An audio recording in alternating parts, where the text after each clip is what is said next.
guys, it's Michelle. Sorry I have the same look as yesterday's video. Honestly, I have this dark ass lipstick on, and then when I put it on I was like, shit, I'm pre-filming, and then I realized there's no way I'm taking this shit off and like putting more foundation over it. It just would be a mess.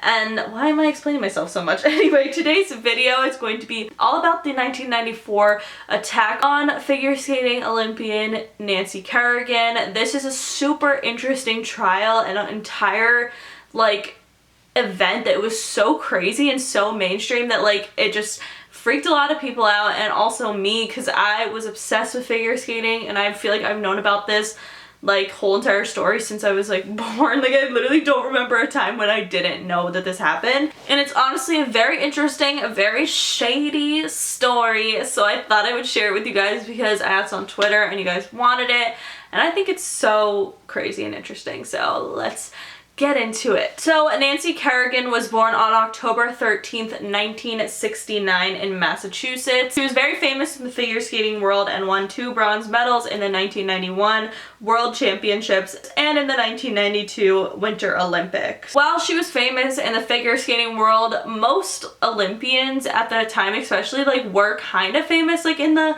mainstream world, but like not even nearly as talked about as like celebrities or any kind of like thing like that, because they were Olympians, you know, like they didn't have very many scandals. It was just, you know, they were just doing tricks and shit and winning things and being awesome. So they weren't in the media too much. But this all changed when something very terrible happened to Nancy Kerrigan on January 6th, 1994. On this day, Nancy Kerrigan was actually preparing for the 1994 Winter Olympics. She was at the figure skating championships in Detroit, Michigan, when during a practice session she hopped off the ice, and as she was walking through the corridor at Cobo Arena, she was clubbed in the right knee with a police baton. There was actually footage of her initial reaction when this happened, because the camera crews that were already there ran straight to Nancy once she like started screaming, and it's honestly a really sad footage, and I'm gonna play it right here.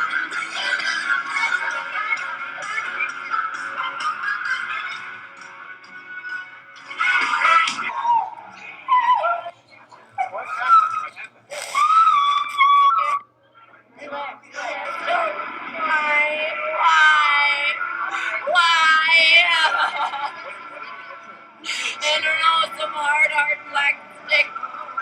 Something really hard. That footage is really sad to watch because it's like obviously known that it's going to affect her performance during the Olympics. I'm sure at the time she didn't even know if she was going to be able to compete in the Olympics. Like there was probably so many things running through her mind, and it's so heartbreaking that this happened.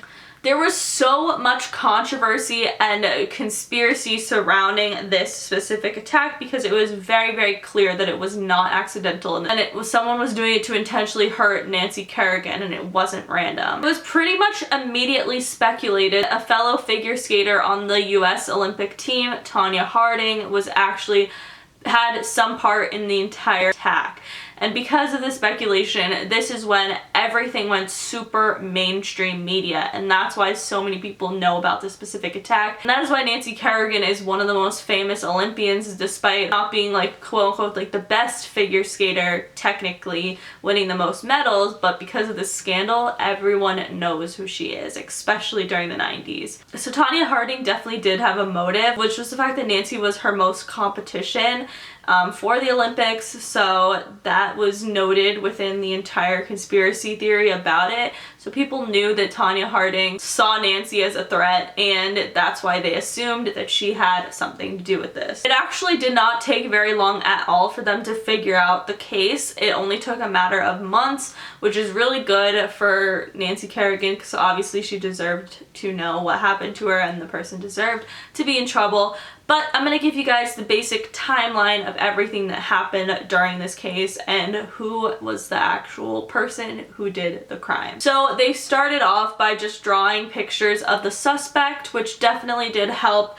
and on January 11th of 1994, the FBI began investigating an allegation Tonya Harding's bodyguard Sean E. Eckerd and Tonya Harding's ex-husband Jeff Gillooly orchestrated the attack on Kerrigan. Tonya Harding lived in Portland, Oregon, so that's why a lot of these things happened in Oregon, and a Portland, Oregon minister named Eugene Sanders tells investigators that he heard a tape of Eckerd, Jeff Gillooly, and another friend named Shane M. Stant discussing the hit. On January 12, 1994, Eckerd actually confessed to the FBI, implicating himself, Tonya Harding, Jeff Gillooly, Shane Stant, and Derek Smith. Authorities arrested Sean Eckerd and Derek Smith, charging them with conspiracy to commit second-degree assault. On January 14, 1994, Shane Stant surrendered to the FBI in Phoenix, Arizona, and he was charged with conspiring to assault Kerrigan, although he was the actual person who was the hitman. So he actually was the one with the police baton, and that was the one that actually hit her. On January 15, 1994, the figure skating officials decided at the time that Tonya Harding can compete in the Olympics, which I don't even get how they decided this. And on January 18, 1994, Tonya Harding separated from Jeff Gillooly after meeting with investigators for more than 10 hours. She declared her innocence and pretty much was denying the entire thing, basically the entire time, and pretty much still to this day. On January 19th, Tonya's ex-husband Jeff actually turned himself in after an arrest warrant was issued. Her bodyguard, Sean Eckerd, actually blamed the entire conspiracy on Jeff and said that he was the one who had the idea in the first place. And at this point, Tonya once again still continues to deny her involvement. So around January 26th to the 27th, 1994, Jeff Gillooly confesses to the FBI once again, implicating himself, Tonya, Eckerd, Smith, and Stant. Tonya finally meets with the press and reads a statement that admits that she failed to report things that she did know about the assault on Kerrigan. I am embarrassed and ashamed to think that anyone close to me could be involved. I had no prior knowledge of the planned assault on Nancy Kerrigan. I am responsible, however, for failing to report things I learned about the assault when I returned home from nationals. She's trying to deny it still. It was figured that Tonya Harding wouldn't be able to compete in the Olympics because they didn't think that she would end up getting a sponsor. However, on January 31st, 1994, Nike pledged $25,000 to keep Harding in the Olympics, which was honestly actually smarter for them, like the Olympics in general, because obviously they're gonna have more people watching if that bitch is in there too. So I thought it was smart, but she obviously definitely didn't deserve to compete. On February 1st, 1994, Tonya's ex-husband, Jeff Gillooly, I'm sorry I just keep saying Tonya's ex-husband's because that name is really weird to pronounce, Gillooly, I don't know, it's ugly, I don't like it. On the 1st of February, he pled guilty and it was sentenced to 24 months in prison. This is like super important evidence, is that a restaurant owner in Northwest Portland found Jeff and Tonya's trash in his trash bin and turned it over to the FBI. And Jeff's attorney, Ron Hovitt, accused Harding of conspiracy. Because on February 3rd of 1994, the trash found in the container reveals notes apparently written by Tonya Harding, including the phone number of Kerrigan's practice arena, which obviously is a little suspicious, but like not really, because we knew she had something to do with it. On February 10th, this bitch, Tonya Harding, sues the U.S. Olympic Committee to stop it from a planned hearing to discuss once again whether she should participate in the Olympics. Which, had this hearing happened, they probably would have decided that it's not a good idea for a bitch that clubbed another competitor to compete in the Olympics. But luckily for her, it worked out, because on February 12th, 1994, she actually dropped her lawsuit and the Olympic Committee decided to cancel the hearing. So Tonya Harding did get the opportunity to skate in the 94 Olympics. But here's the best part, sisters. A bitch can never win who plays dirty, because on February 25th, 1994, Nancy Kerrigan pulled herself through 7 weeks after being clubbed in the knee and won the Olympic silver medal in Norway, while the bitch Tonya Harding finishes in 8th place without placing, technically, because you're not getting a medal. So, bye bitch. I was so happy. I was like, hell yeah, Nancy, like, let's go, sis. Like, honestly, I'm pretty sure all of America was so, like, amazing, like, cheering her on because of this. Like, this girl literally got clubbed thought her like entire work in life was like going to shit, and then like won a freaking silver medal while the bitch who hit her, well, conspirized hitter, got like 8th place. That's awesome. On March 16th of 1994 in Portland, Oregon, Tonya Harding pleads guilty to conspiracy only because it would make her prosecution less. Like, most people do that even if they are not guilty, or if they're convinced that they're not guilty, they'll plead guilty so that it's like less harsh. And she was placed on probation for 3 years and is charged $160,000 and had to resign from the U.S.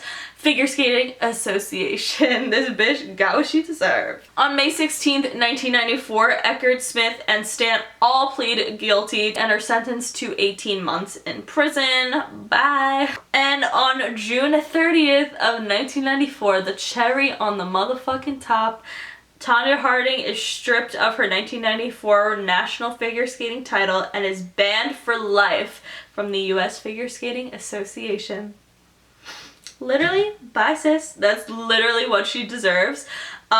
It's obviously pretty clear to me that she definitely had involvement. Even though she pled guilty, she still continued to deny her involvement and said that she was doing it just so the sentencing would be lighter.